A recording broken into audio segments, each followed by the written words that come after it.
Another major myth and a cause of confusion among people is the nomenclature of our services. So the recruitment generally happens at grade B level, and mostly people confuse it with group B services of central and state governments. We only have assistants who are at the clerical grade and class 1 officers who start from grade A and go towards grade F. So the hierarchy is from grade A, which are assistant managers, grade B managers, grade C assistant general manager, going up to grade F chief general manager, which is unlike the central and state government nomenclature where group A or class 1 officers are at the top of the hierarchy and group B and class 2 officers are below them. Another area that I would like to touch upon is something that I've come to notice in the recent past, and it's a recent phenomena that some of the online coaching institutes and tutors, just to onboard maximum number of aspirants, they tend to go overboard and oversell the lifestyle and perks of RBI officers. So my only advice is please take it with a pinch of salt. So coming on to why RBI can be an attractive career destination for anyone. I'm sure you must have read a lot of blogs on internet about this, but I would just like to reiterate some of the important points. First and foremost is the nature of job and the variety of areas that you get to be associated with.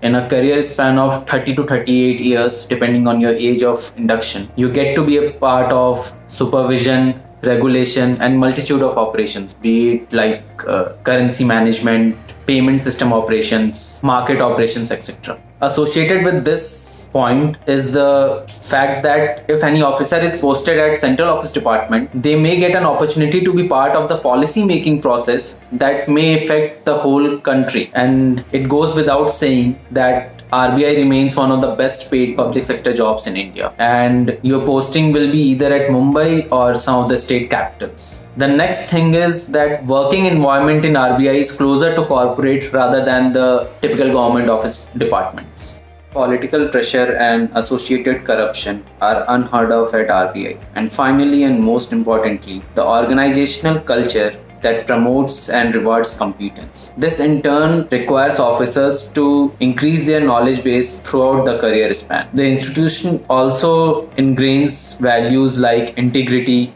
dedication, responsibility, autonomy, among others.